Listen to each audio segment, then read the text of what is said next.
ପଥପ୍ରାନ୍ତ ସୁନ୍ଦର ସୁରମ୍ୟ ପ୍ରାକୃତିକ ସୌନ୍ଦର୍ଯ୍ୟର କୋଳରେ ଦଣ୍ଡାୟମାନ ପୁରୁଷୋତ୍ତମକ ଶ୍ରୀମନ୍ଦିରର ଶୁଭ ଉଦ୍ବୋଧନ ଷୋଡ଼ଶ ବାର୍ଷିକୀ ସ୍ମୃତି ମହୋତ୍ସବ ଅବକାଶରେ ଆୟୋଜିତ ଏହି ଦିବ୍ୟ ଭବ୍ୟ ସତ୍ସଙ୍ଗର ବରେଣ୍ୟ ପୌରୋଧା ସମ୍ମାନନୀୟ ଋତ୍ବିକ ଦେବତା ମଣ୍ଡଳୀ କର୍ମୀବୃନ୍ଦ ଗୁରୁଭ୍ରାତୃମଣ୍ଡଳୀ ସ୍ନେହମୟୀ ଜନନୀକୁଳ ସଜ୍ଜନ ବୃନ୍ଦ ଏବଂ ସାନ ସାନ ପିଲାମାନେ ଆପଣମାନଙ୍କୁ ସମସ୍ତଙ୍କୁ ମୋର ଆନ୍ତରିକ ଜୟଗୁରୁ।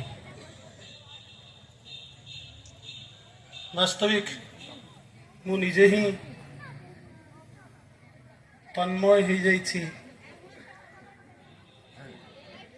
ନିଜେ ନିଷ୍ପତ୍ତି ନେଇପାରି ନାହିଁ ଆପଣମାନଙ୍କ ସାମ୍ନାରେ କ'ଣ ଆଲୋଚନା କରାଯାଇପାରେ। ଏଇଠି ଆସି ଶୁଣିଲି ଯେ ଆଜି ଶ୍ରୀମନ୍ଦିରର ଷୋଡ଼ଶ ବାର୍ଷିକୀ ସ୍ମୃତି ମହୋତ୍ସବ ଉଦ୍ବୋଧନ ଶ୍ରୀମନ୍ଦିର ପ୍ରତିଷ୍ଠାକୁ ଆଧାର କରି ତାର ଆକର୍ଷଣରେ ସମସ୍ତଙ୍କୁ ଆକର୍ଷିତ କରିବା ଏହି ଦାୟିତ୍ୱ ଆପଣମାନଙ୍କ ଉପରେ, ଯେଉଁମାନେ ଠାକୁରଙ୍କୁ ଭଲ ପାଆନ୍ତି। ପ୍ରଚେଷ୍ଟା ଭିତର ଦେଇ ଏହି ଶ୍ରୀମନ୍ଦିରର ଏହି ଉତ୍ସବ ଆୟୋଜିତ ହୋଇଛି। ଇଏ ଅତି ଆନନ୍ଦର କଥା।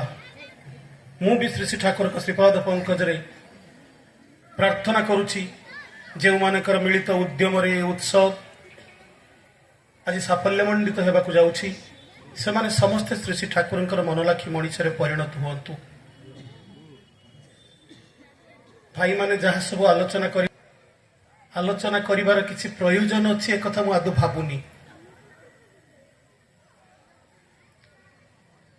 ଯଦି ବକ୍ତୃତାର ପ୍ରସଙ୍ଗ ଆସେ, ତାହେଲେ ଆଜି ବକ୍ତୃତା ଆମମାନଙ୍କୁ ବିଭ୍ରାନ୍ତ କରିଛି। ସତ୍ସଙ୍ଗରେ ଆଦୌ ବକ୍ତାର ପ୍ରୟୋଜନ ନାହିଁ। ମଣିଷଟା ପାଇଁ ବକ୍ତୃତାର କ'ଣ ଆବଶ୍ୟକ? ଘର ପରିବାରରେ କ'ଣ ସ୍ୱାମୀ ସ୍ତ୍ରୀ ଭିତରେ ବକ୍ତୃତା ହୁଏ? ଭାଇ ଭାଇ ବିଷୟରେ ବକ୍ତୃତା ହୁଏ? ଅଫିସରେ ଗଲେ, କଚେରୀକୁ ଗଲେ ସେଠି କ'ଣ ବକ୍ତୃତା ହୁଏ? ସ୍କୁଲକୁ ଗଲେ, କଲେଜକୁ ଗଲେ ସେଠି କ'ଣ ବକ୍ତୃତା ହୁଏ? ଏଠି କିଛି ବକ୍ତୃତାର ପ୍ରୟୋଜନ ନାହିଁ। ପ୍ରିୟ ପରମଙ୍କର କେଇ ପଦ କଥା ଭିତରେ ମଣିଷର ଅନ୍ତର୍ଜଗତରେ ଯେଉଁ ଗ୍ରନ୍ଥି ତାର ବିମୋଚନ ହୁଏ। ମଣିଷଟା ଯିଏ ଦିନେ ତାର କ'ଣ ଆବଶ୍ୟକ ବୁଝିପାରୁନଥିଲା, ସେଇ ମଣିଷଟା ଯେତେବେଳେ ବୁଝିପାରେ ଏ ଦୁନିଆରେ ତାର ସବୁଠୁ ଆପଣାର ହେଉଛନ୍ତି ଠାକୁର, ସେଇ ମଣିଷଟା ଯେତେବେଳେ ବୁଝିପାରେ ଯେ ତାକୁ ଦୁନିଆରେ ସବୁଠୁ ବେଶୀ ଭଲ ପାଆନ୍ତି ଠାକୁର, ଏଇ କଥା କେହି ପଦରେ ମଣିଷ ତା ଜୀବନର ସମସ୍ତ ସମସ୍ୟାର ସମାଧାନର ସୂତ୍ରଟା ପାଏ, ଯାହା ଭାଇମାନେ ଏଠି ଆପଣମାନଙ୍କ ନିକଟରେ ଆଲୋଚନା କରୁଥିଲେ। ବକ୍ତୃତା କଥା ଶୁଣିବେ? ବକ୍ତୃତାରେ ମୁଁ ଅନେକ ସମୟରେ ଶୁଣିଛି। ବକ୍ତୃତା ନୁହେଁ, କଥା କହୁଛି ଆପଣଙ୍କ ସାଙ୍ଗରେ।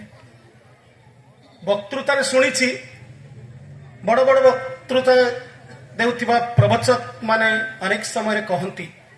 କିଛି ଦିନ ତଳେ ସେମିତି ଜଣେ ବକ୍ତୃତା ଦେଉଥିବା ବ୍ୟକ୍ତିଙ୍କ ସହିତ ସାକ୍ଷାତ ବି ହେଇଥିଲା ଏବଂ ତାଙ୍କର ବକ୍ତୃତାର ଅନ୍ତିମ ପର୍ଯ୍ୟାୟରେ ସେ କହୁଥିଲେ, ସର୍ବେ ଭବନ୍ତୁ ସୁଖିନ ସର୍ବେ ସନ୍ତୁ ନିରାମୟା। ମୁଁ କହିଲା ବେଳକୁ ଆପଣମାନେ ବି ଉଠ ହଲଉଛନ୍ତି, ଆପଣ ପୁରାଟା ଜାଣିଛନ୍ତି, ଆଉ ଯେଉଁମାନେ ବକ୍ତୃତା କରୁଛନ୍ତି ସେମାନେ ଆହୁରି ଭଲ କି ଜାଣିଛନ୍ତି। କିନ୍ତୁ ଯୋଉ ଲୋକଟା କହୁଛି ସର୍ବେ ଭବନ୍ତୁ ସୁଖିନ ସର୍ବେ ସନ୍ତୁ ନିରାମୟା ସର୍ବେ ଭଦ୍ରାଣୀ ପଶ୍ୟନ୍ତୁ ମା କଶ୍ଚିତ୍ ଦୁଃଖଭାଗ ଭବେତ୍, ଏଇଟା ବକ୍ତୃତା ପାଇଁ କହୁଛି। ସେ ଲୋକକୁ ଥରେ ଯାଇକି ପଚାରନ୍ତୁ ତ, ସମସ୍ତଙ୍କ ସୁଖ ପାଇଁ, ସମସ୍ତଙ୍କ ନିରାମୟ ଜୀବନ ପାଇଁ, ସମସ୍ତଙ୍କର ଭଲ ପାଇଁ, ଶୁଭ ପାଇଁ ସେ ପ୍ରକୃତରେ କ'ଣ କରୁଛି? ନା କେବଳ ଏ ଶ୍ଲୋକଟା ହିଁ କହୁଛି। ତେଣୁ ଅନେକ କଥା ଆମମାନଙ୍କର ମୁଖସ୍ଥ ହେଇଯାଇଛି, କିନ୍ତୁ ଏ କଥା କହିବାର ଅଧିକାର ଆମର ନାହିଁ।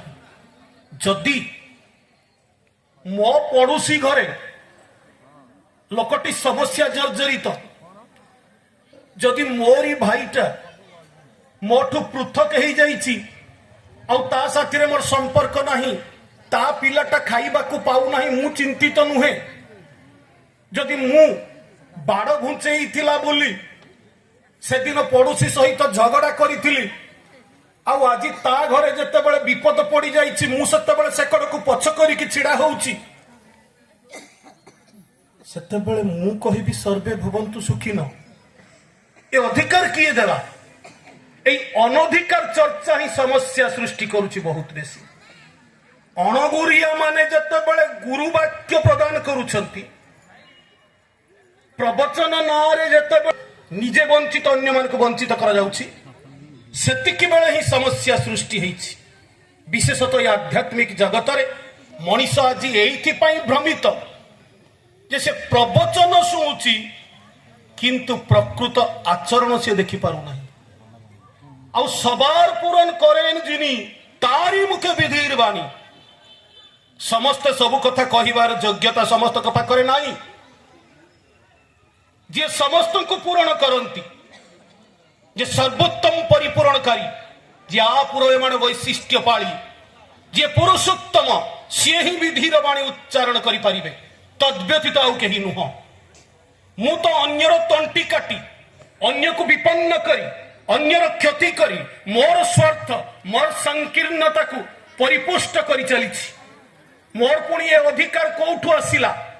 ଆଉ ଅନେକ ସମୟରେ ମୁଁ ମନେ କରୁଛି ଯେ ମୁଁ ଯାହା କିଛି କରୁଛି ସେଇଟା ଲୋକଚକ୍ଷୁର ଅନ୍ତରାଳରେ। ତେଣୁ ମତେ କେହି ଜାଣିପାରୁନାହିଁ, ମତେ କେହି ଦେଖିପାରୁନାହିଁ। ମୁଁ ଦି ପଦ କଥା କହିଦେଲେ ହୁଏତ ଟିକେ କରତାଳି ମିଳିଯିବ, ଟିକେ ପ୍ରଶଂସା ମିଳିଯିବ, କିନ୍ତୁ ମୁଁ ଯାହା ତା ମୁଁ ଜାଣିଛି। ଆଉ ମୁଁ ବୁଝିପାରୁନାହିଁ ଏଇ ମୋ ଭିତରର ମୁଁଟା କିଏ? ମୋ ଭିତରର ଯୋଉ ମୁଁଟା ନେଇ ମୁଁ ଏତେ କଥା କହୁଛି, ଏଇଛନ୍ତି ତାଙ୍କୁ ବିଶ୍ୱାସ କରିବା ମାନେ ତାଙ୍କର ଅସ୍ତିତ୍ୱକୁ ନିଜ ଭିତରେ ବିଶ୍ୱାସ କରିବା। ଏଇ କଥାଟା ମୁଁ ବୁଝେ ନାହିଁ ବୋଲି ଅନେକ ସମୟରେ ମୋର ଏଇ ଡୁପ୍ଲିକେଟ ନେଚରଟା ମଣିଷକୁ ଅନେକ ସମୟରେ ଠାକୁରଙ୍କ ନିକଟକୁ ଆସିବାକୁ ଦିଏ ନା। ଶ୍ରୀ ଶ୍ରୀ ଠାକୁରଙ୍କର କୌଣସି କଥା, କୌଣସି ବାଣୀ, କୌଣସି ଉକ୍ତିର ଗୋଟିଏ ଶବ୍ଦ କାହିଁକି ତାର ଗୋଟିଏ ମାତ୍ରାକୁ ପରିବର୍ତ୍ତନ କରିବାର କ୍ଷମତା ଏ ଜଗତରେ କାହାରି ନାହିଁ। କିନ୍ତୁ ବହୁ ମଣିଷ ଶ୍ରୀ ଶ୍ରୀ ଠାକୁରଙ୍କ ନିକଟକୁ ଆସିନାହାନ୍ତି, ଆସୁନାହାନ୍ତି, ଆଉ ଏଇ ଯେ ମୁଁ, ଏଇ ଯୋଉ ମୁଁଟାକୁ ମୁଁ ଲୁଚେଇଛି, ଆଉ ଗୋଟେ ମୁଁ ନେଇକି ମୁଁ କହୁଛି, ଏଇ ମୁଁ ଦୁଇଟା ଭିତରେ ଯୋଉ ପାର୍ଥକ୍ୟଟା ରହିଯାଉଛି ଭାବନାରେ, ଭାବ ଆଉ ଭାଷା ଭିତରେ ଏଇ ଯୋଉ ପାର୍ଥକ୍ୟ ରହିଯାଉଛି, ବାକି ଚଳଣିର କଥା ଛାଡି ଦିଅନ୍ତୁ, ତା ଅନେକାଂଶରେ ଶ୍ରୀ ଶ୍ରୀ ଠାକୁରଙ୍କୁ ଦୁଃଖ ଦିଏ। ତେଣୁ ଆଜି ଦିନରେ ଆମେ ସଂକଳ୍ପ କରିବା ଉଚିତ, ଯୋଉଟା ଠାକୁର ଚାହିଁଛନ୍ତି। ଆମେ ସମସ୍ତେ ଜାଣିଛନ୍ତି, ଯୋଉମାନେ ଏଠି ବସିଛନ୍ତି ଆମେ ସମସ୍ତେ ଜାଣିଛନ୍ତି ଠାକୁର କଣ ଚାହାନ୍ତି। ଠାକୁରଙ୍କ ପାଖରେ ଭକ୍ତ ନିବେଦନ କରୁଛି କଣ? ଆଉ ନିରୁଦ୍ବିଗ୍ନ ଜୀବି, এই সংকল্পটা ମୁଁ ନେବା ଉଚିତ। ଆଜି ଉତ୍ସବରେ, এই ଉତ୍ସବୀୟ ସତ୍ସଙ୍ଗରେ ମୁଁ ସଂକଳ୍ପ କରିବା ଉଚିତ ଯେ ମୁଁ ମୋର ପରିଚୟ ଭିତର ଦେଇ ଠାକୁରଙ୍କର ମଣିଷ ବୋଲି ପରିଚିତ ହେଇପାରିବି ତ? ମୁଁ ଯେ ଠାକୁରଙ୍କୁ ଭଲ ପାଏ, ମୁଁ ଯେ ଠାକୁରଙ୍କର এই ପରିଚୟଟା ମୋର କଥାରେ, ମୋର ବ୍ୟବହାରରେ, ମୋର ଚଳଣିରେ, ମୋର ଚରିତ୍ରରେ ପ୍ରକଟିତ ହେଇପାରିବ ତ? ଯଦି ସେଇଟା ମୁଁ କରିପାରେ ତାହେଲେ ଠାକୁର ଖୁସି ହେବେ। ସେତେବେଳେ ଆଉ କିଛି ଚିନ୍ତା କରିବାକୁ ପଡିବନି। ମୁଁ କେତେ ମାତ୍ରାରେ ତାଙ୍କ ପାଖରେ ସମର୍ପିତ। ଭାଇମାନେ କେତେ କଥା ଆଲୋଚନା କରୁଥିଲେ।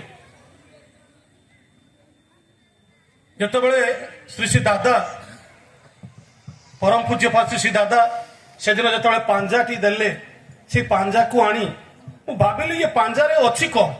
ମୁଁ ସେ ପାଞ୍ଜାକୁ ପଢିବାକୁ ଲାଗିଲି ଏବଂ ପଢୁ ପଢୁ ଆପଣମାନେ ସମସ୍ତେ ଜାଣିଛନ୍ତି ମା ପାଖରେ ମାଉସୀ ଘର କଥା କହିବା କଥା।